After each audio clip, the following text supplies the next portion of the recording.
स्वयं मर्यादा पुरुषोत्तम धर्म की मूर्ति भगवान राम को शिवाराधन करने की इच्छा जागृत हुई। यहां पर उन्होंने अपने हाथों से शिवलिंग की स्थापना करी, विधिवत पूजा करी, शिव की महिमा का बखान किया। ऐसी यह उत्तम धरणी और उसमें एक उत्तम संकल्प यजमान परिवार के मन में प्रकट हुआ।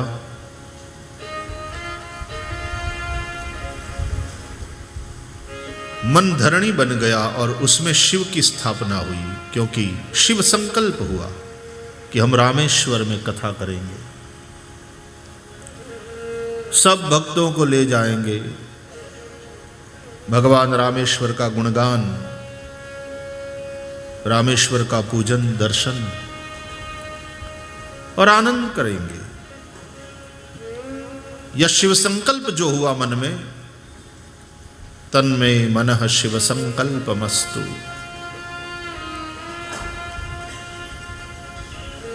जिस प्रकार राम जी के द्वारा इस धरती में रामेश्वर की स्थापना हुई,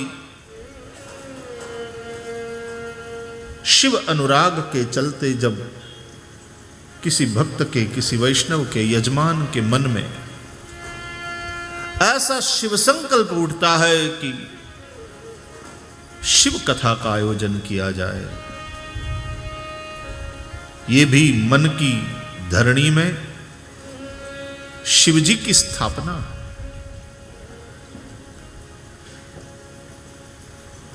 तब तुम्हारा मन, तुम्हारा हृदय तीर्थ रूप हो जाता है, और जैसे ही शिव संकल्प हुआ तो तुम्हारा मन ही रामेश्वरम हो गया। और फिर उस संकल्प को पूर्ण करने के लिए, चरितार्थ करने के लिए आप जो पुरुषार्थ करते हैं, आयोजन की पूरी व्यवस्था में लग जाते हैं, वही आपके द्वारा हो रहा शिवार्चन है। आप अनुराग का जल चढ़ाकर शिवाभिषेक कर रहे हैं, अपने तीनों गुणों को भगवान शिव जी की सेवा में लगाकर आप त्रिदल बिल्व से शिवाराधन कर रहे हैं।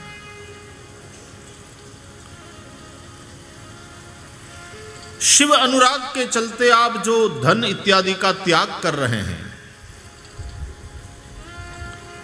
सब लोग घर परिवार, अपना व्यवसाय कुछ समय के लिए छोड़कर यहां आए हैं।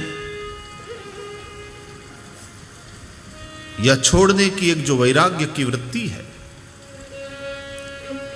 वही भस्म है, और इस भस्म से आप शिवाराधन कर रहे हैं। और ऐसा आयोजन करना, ऐसा कार्य करना कोई मजबूरी नहीं है, ये तुम्हारे मन की इच्छा है। और इसलिए जितने भी आए उन सब का प्रेम पूर्वक स्वागत करते हो। बिना रजिस्ट्रेशन के भी यदि कोई आ गए तो भाई हितेश कह रहा था कि सबकी व्यवस्था कर ली है, कि भाई चिंता मत करो, सबकी व्यवस्था हो जाए। ये जो प्रसन्न मन है, ये प्रसन्न मन ही पुष्प है जिससे तुम शिवार्चन कर रहे हो।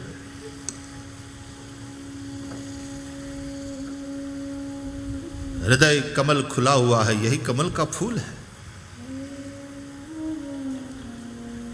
हृदय जहां खुला हुआ हो तो उदारता आती, खिला हुआ हो प्रसन्नता,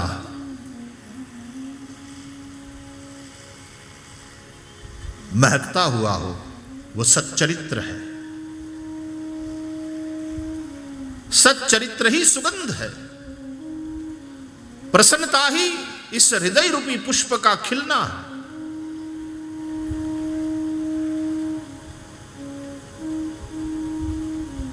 और इस कमल से तुम शिव अर्चना कर रहे हो, शिवार्चन कर रहे हो।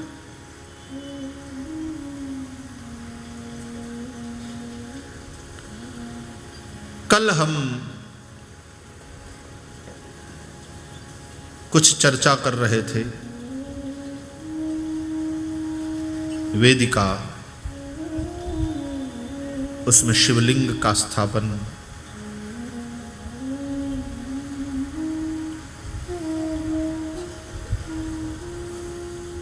पहले ये चौकी लगाई जाती है,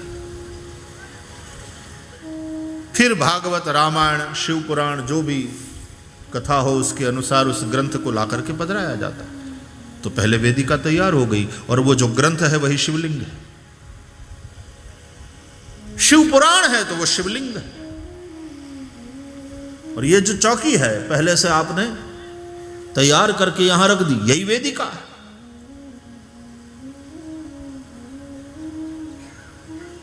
व्यासपीठ पहले से तैयार रखी जाती सजाकर, व्यासपीठ वेदिका। और उस पर जिस वक्ता की नियुक्ति हुई है वह आकर के बाद में बैठ जाता है तो वो शिवलिंग है। बोलने वाला हो, सुनने वाला हो, शिवार्चन करने वाला शिव स्वरूप है। इसलिए कल हम चर्चा कर रहे थे जो 8 रूप है शंकर जी के, 8 मूर्ति है शिव जी की, उसमें आकाश, वायु, जल, अग्नि, पृथ्वी, सूर्य, चंद्र और यजमान, ये भी शिव की मूर्ति है। व्यासपीठ वेदिका, और इस पर बैठ गया हूं पालथी लगाकर, यह लिंग है। इसको लिंग शरीर कहते हैं। लिंग का एक अर्थ होता है शरीर, लिंग का एक अर्थ होता है चिन्ह।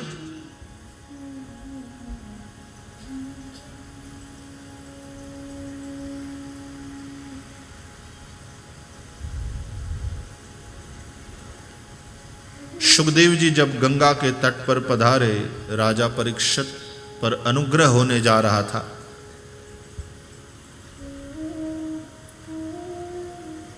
अनुग्रह करने नहीं आए हैं, कोई एजेंडा नहीं है। जब सुखदेव जी घर से चले होंगे, घर से क्या, जहां आसन लगाया होगा और वहां से चल दिए होंगे जब सुखदेव जी सुबह सुबह, तो ऐसा कोई एजेंडा नहीं था कि गंगा के तट पर जाना है और वहां एक राजा को शाप हुआ है और उस पर अनुग्रह करना ना। गंगा की भांति सहज ही बहते हुए गंगा के तट पर आए। जब सुखदेव पधारे तो वहां भागवत में लिखा है, तत्रा भवत भगवान व्यासपुत्रो यदृच्छयागामटमानो नपेक्षः अलक्ष्यलिंगो निजलाभतुष्टो वृतश्च बालैरवधूतवेशः।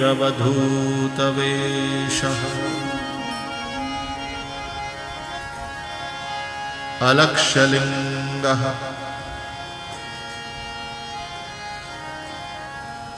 किसी वर्ण या किसी आश्रम से संबंधित कोई भी चिन्ह सुखदेव जी ने धारण नहीं किया। उनको देखने से पता नहीं चलता कि ये ब्राह्मण हैं, क्षत्रिय हैं, वैश्य हैं, शूद्र हैं। उनको देखने से पता नहीं चल रहा है कि ये ब्रह्मचारी हैं, गृहस्थ हैं, वानप्रस्थी हैं कि सन्यासी हैं। अलक्ष्यलिंगः निजलाभतुष्टः, कोई इच्छा नहीं करते, जो मिल जाए उसमें संतुष्टि। यदृच्छया गाम पृथिव्याम अटमानः,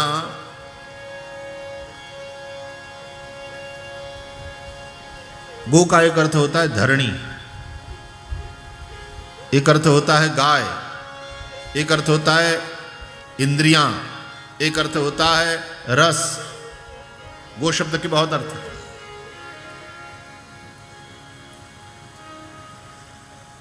गाम पृथिव्याम अटमानः यदृच्छया,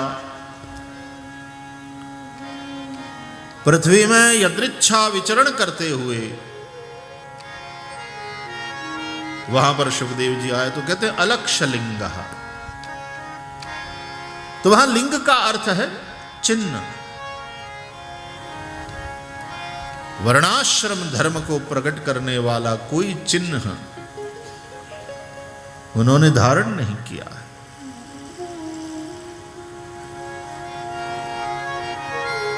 तो लिंग चिन्ह, लिंग शरीर, लिंग शरीर।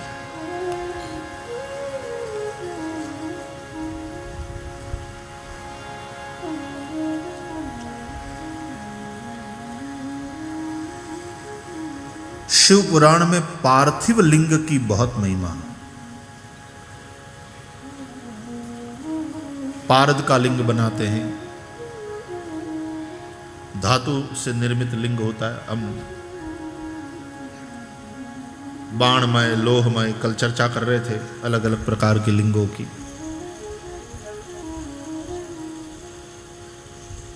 तो मृण्मय जो लिंग है, मिट्टी से बना हुआ पार्थिव लिंग, उसकी बड़ी महिमा। रोज बनाया जाए, रोज पूजन करके रोज विसर्जन किया जाए। हमारे यहाँ ऐसे अनुष्ठान चलते हैं कि नित्य 1.25 लाख पार्थिव शिवलिंग का निर्माण और पूजन विसर्जन, फिर दूसरे दिन फिर पार्थिव लिंगों का निर्माण, पूजन, विसर्जन।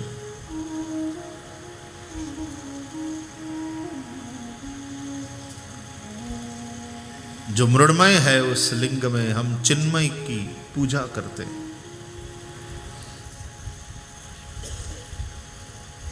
जो सकल रूप है यानी साकार रूप है शिव जी का, उसको महेश्वर बोलते हैं। मूर्ति है, उसकी पूजा पंचाक्षर से नमः शिवाय। लेकिन सकल रूप की पूजा करने से भी अकल या निष्कल रूप की पूजा यानी लिंग की पूजा, उसका विशेष महत्व है।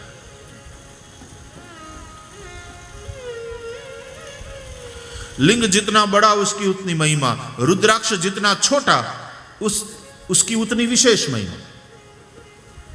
यह है, रुद्राक्ष जितना छोटा उसकी विशेष महिमा, लिंग जितना बड़ा।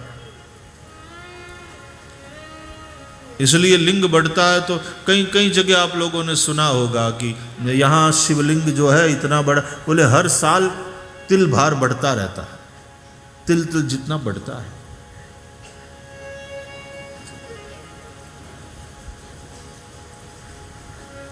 बड़ी अद्भुत महिमा है। हिमाचल प्रदेश में मैं कथा कर रहा था, कुल्लू के महाराजा ने कथा का आयोजन किया था, राम कथा थी। और वहाँ रघुनाथ जी का बड़ा महत्व है, राजा के भी इष्ट देव हैं। और कुल्लू के वहाँ पर्वतीय प्रांत के सभी गांव में उनके देव होते हैं, वो काष्ठ के निशान बने होते हैं। उन सभी देवताओं को निमंत्रित किया गया था। और उन सभी देवताओं के लिए एक अलग से मंदिर बनाया था। उनके इष्टदेव भी मंदिर से बहुत बड़ी भव्य शोभा यात्रा के साथ महाराजा पधरा ले आए और कथा स्थान में, और वहीं पर मंदिर बन गया था। और महाराजा नित्य पूजा करते विधिपूर्वक, लंबी पूजा चलती, और वो खुद भी मंत्र और श्लोक बोलते थे, जानकार सांसद भी रहे वो। तो एक सत्र में कथा चल रही थी और एक सत्र में हम इधर उधर सब जो प्राचीन मंदिर धर्मस्थान है वहां दर्शन करने जाते। तो वहां एक बड़ा विशिष्ट स्थान है कुल्लू से दूर। अब तो मोटर कार जाती है थोड़े से दूर तक, लेकिन फिर पैदल चलना होता है। बिजली महादेव, बिजली महादेव चलकर जाओ, फिर एक शिखर पर थोड़ा फ्लैट लैंड है, टेबल लैंड है, और वहां एक सुंदर प्राचीन शिवालय है। बड़ी मान्यता है उस स्थान की। उसकी विशेषता यह है, अब ये बिजली महादेव क्यों, अब ये विशेषता सुनो। साल में एक बार वहां रात्रि में कोई सो नहीं सकता, मना। और यदि रात्रि में कोई सोया तो कहते हैं पागल हो जाता, या तो नहीं रहता। तो रात में कोई सो नहीं सकता। भोले बाबा को एकांत चाहिए।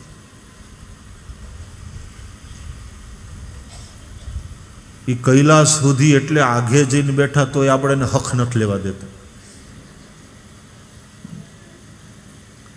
अच्छी बात है, कैलाश की परिक्रमा कर लो, ऊपर चढ़ना नहीं चाहिए, हमारी ये मान्यता। तो क्यांक तो भगवान ने हक लेवा देवो જોઈએ। ठीक,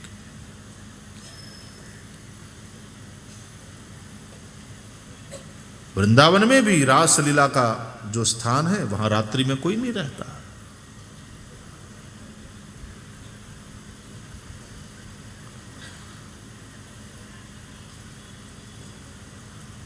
तो रात में कोई सोता नहीं है वहां। और वर्ष में एक दिन ऐसी घटना घटती है वहां बिजली महादेव में कि बिजली गिरती है, वर्षा होती है, बिजली गिरती है, और बिजली मंदिर के अंदर प्रवेश करके शिवलिंग को तोड़ देती।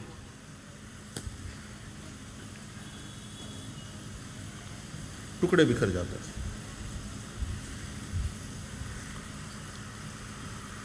बड़ी विचित्र घटना।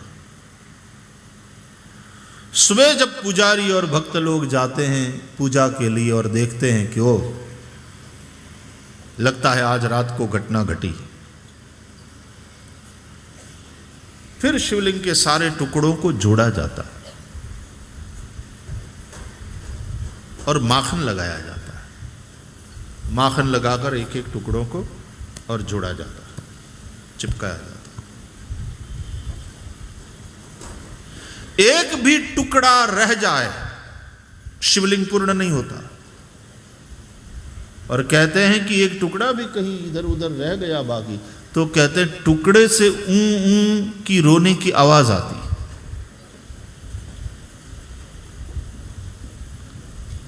और ला करके माखन लगा करके जोड़ दिया जाता है, फिर से पूरा शिवलिंग बना लिया जाता है। वहां बिजली महादेव पर जल से अभिषेक नहीं होता, वहां माखन लेकर के जाते हैं लोग। अब जाओ मंदिर में तो समझ जाते हैं, जल बिल्वपत्र फूल इत्यादि लेकर के हम जाते हैं, चंदन अक्षत इत्यादि, लेकिन वहां माखन लेकर के जाते हैं। माखन लगाओ, माखन का लेप करो।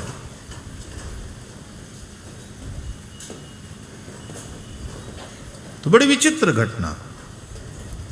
ऐसे विशिष्ट विशिष्ट स्थान भारत में आपको मिलेंगे।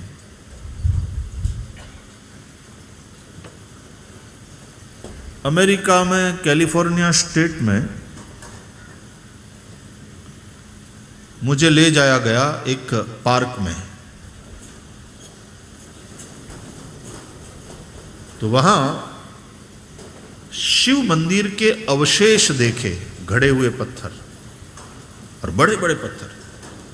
जैसे यहां जाओ आप भगवान रामेश्वर का दर्शन कर ले, बड़े बड़े पत्थरों से, और क्या विशाल। दक्षिण के सभी मंदिरों में बड़ी विशालता है।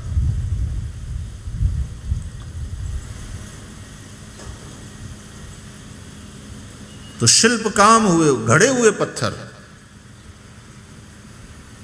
नक्काशी किए हुए पत्थर, किसी मंदिर का अंश या मंदिर निर्माण के लिए बने हुए पत्थर वहां पार्क में पड़े हुए। और एक जगह शिवलिंग था।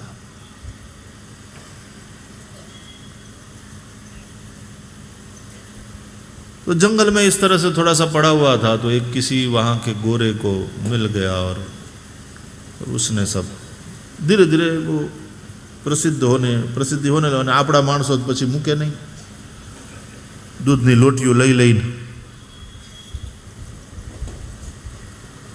અને પછી ત્યાં બહુ કીચડ થવા માંડ્યો અને બધું ગંધાવા માંડ્યું। એટલે વળી પાછા જે ઓથોરિટીવાળા હતા એ બધા આવ્યા અને એણે વળી પાછું બધું બંધ કરાવ્યું કે ભાઈ this place is not for temple and not for prayer, this is park. આવું બધું થયું। પછી ત્યાંથી મેં સાંભળ્યું છે કે એને હટાવવામાં આવ્યું। लेकिन मैंने पूछा तो ऐसा समाचार मिला कि बहुत वर्ष पूर्व भारत से किसी एक मंदिर के सारे अंश जहाज में लाद कर यहां लाए गए थे मंदिर निर्माण करने। बोलो, सैकड़ों वर्ष पूर्व अमेरिका में पहुंचाया गया। भोले बाबा तो सब जगह, ये सब वही तो जगत कारण है। तो शिवलिंग को फिर वहां से उठा लिया गया और अन्यत्र रखा गया है, ऐसा मैंने सुना है। लेकिन वो मंदिर के जो पत्थर है वो सब वहीं पड़े। बहुत से ऐसे मंदिर हैं और विशिष्ट स्थान हैं।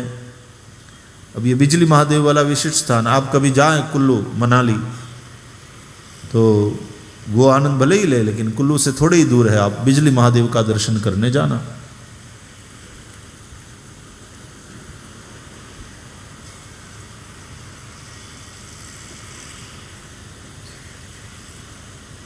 महादेव के मंदिरों में महादेव के नाम में इतना वैविध्य मिलता है कि जैसे ही महादेव जी की प्रतिष्ठा करी जाती है तो पुरोहित सब पूछते हैं कि भाई क्या नाम रखना है।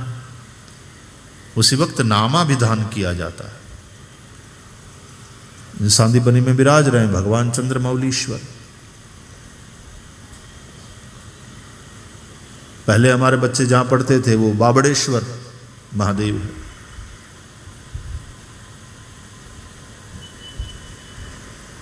रामनाथ, कामनाथ,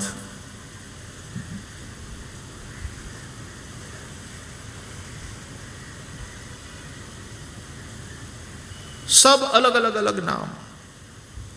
सोमनाथ, दृष्णेश्वर, रामेश्वर, केदारेश्वर, त्र्यंबक, महादेव ही हैं। सब जगह अलग अलग स्वरूप, अलग अलग नाम, और इतना वैविध्य है महादेव के नामों में। एक जगह हम दर्शन करने कहीं जा रहे थे कार से और कहीं बैठ करके भोजन करना, भोजन साथ लिया हुआ था। तो सोचा कोई बढ़िया रमणीक स्थान मिले तो उसके पेड़ की छाया में बैठ करके प्रसाद पा लें। तो एक सुंदर रमणीक स्थान देखा और वहाँ महादेव जी का एक मंदिर था। तो बोले ये स्थान ठीक है। गाड़ियाँ रोकी, वहाँ गए, पहले मंदिर में तो देखा महादेव जी का मंदिर। तो जाली बंद थी। जाळीमांथी आम डोकું કાઢીને અંદર જરા અંધારું હતું, દર્શન કરવાની કોશિશ કરી મહાદેવજીના।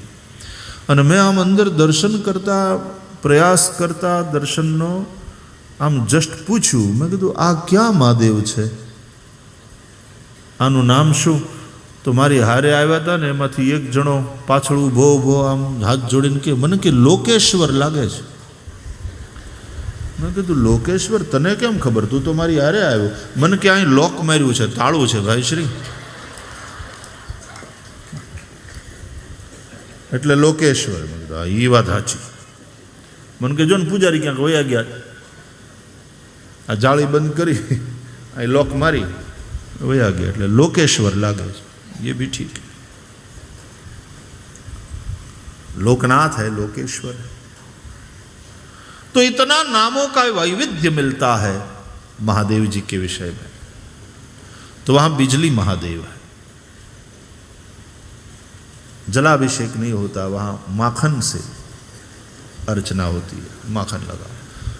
तो पूरा शिवलिंग इतना सुंदर सफेद धवल कर्पूर गौर लगता है. यहाँ आप लोग जो पूजा कर रहे हो स्थापित किया है, कर्पूर गौर है रूप.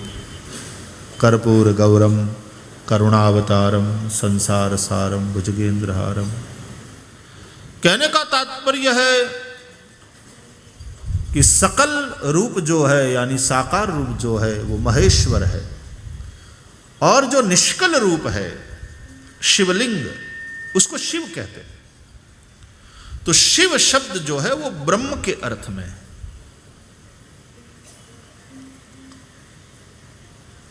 और शिवलिंग की पूजा उसका विशेष महत्व बताया गया है, और उसमें ओम प्रणव का महत्व है. निराकार की जब पूजा करो, निष्कल स्वरूप की पूजा करो तो प्रणव से, महेश्वर रूप की पूजा करो तो पंचाक्षर से, और प्रणव और पंचाक्षर दोनों को मिला करके ये मंत्र बनता है ओम नमः शिवाय. ये ओम महादेव के पंचमुख है, पंचमुखी महादेव. एक मुखी हरि लेकिन चतुर्भुज है, चतुर्भुज ब्रह्मा, चतुर्मुखी ब्रह्मा, ब्रह्मा चतुर्मुख है. महादेव पंचमुखी, एक मुख है पूर्व में, एक दक्षिण में, एक पश्चिम में, एक उत्तर में और एक मध्य में है. पंचमुखी महादेव.